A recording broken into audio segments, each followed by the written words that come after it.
Welcome to the Zone. In today's Monster Manual episode, we'll be discussing bloodsuckers, one of the most terrifying hazards inhabiting the zone.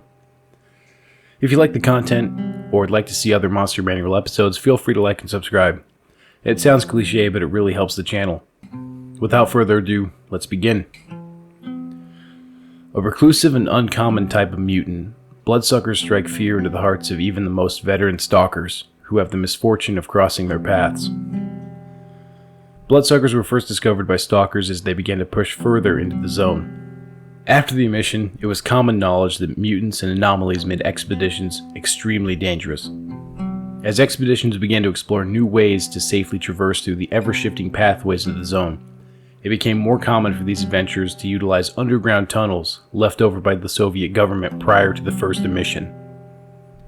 These tunnels, underground facilities, and bunkers were treasure troves of old Soviet equipment and research data, making them prime targets for stalkers looking to make a quick score. Unfortunately for those entering the underground passages, they soon realized that something else had made its home there long ago.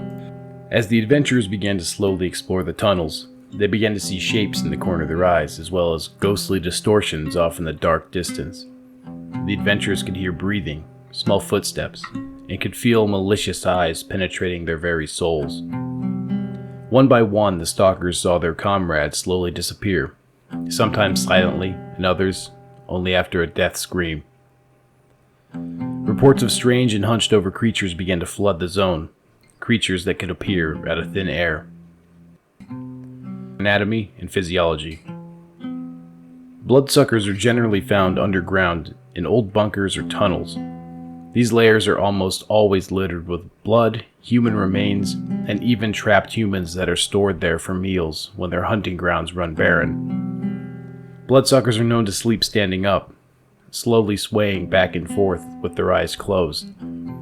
The sleeping bloodsuckers, while not as dangerous, are still able to sense their surroundings with tremendous precision. Depending upon the area that they're found in, bloodsuckers can live in small colonies with up to 15 others, or they can be solitary hunters. Bloodsuckers typically show the signs of rapid decomposition, similar to snorks and other mutated creatures within the zone. Flesh can be seen rotting away and falling off of the bloodsucker's body. Upon autopsy, ecologists have reported that bloodsuckers lack any form of a skull as we know it. Instead of bones surrounding the brain, a thin layer of cartilage encases the vital organ inside of the head of the bloodsucker. While this organ is similar to the human brain, it is in an advanced state of decay, possibly confirming the suspicions that bloodsuckers are feral and incapable of communications or sentience. In older bloodsuckers, the brain is exposed through flaps of rotting flesh on the bloodsucker's head. The bloodsucker gets its name from its feeding practices, which almost always involve killing a target and then draining the blood from its victim after death. In some cases, though, bloodsuckers have been known to capture prey alive and bring them back to a secure location, where they slowly feed on their captured guests in their lair. While the dietary needs of the bloodsucker are relatively unknown, it is known that bloodsuckers require large amounts of human blood to survive. The reproductive nature of the bloodsucker is also a mystery to scientists inside the zone.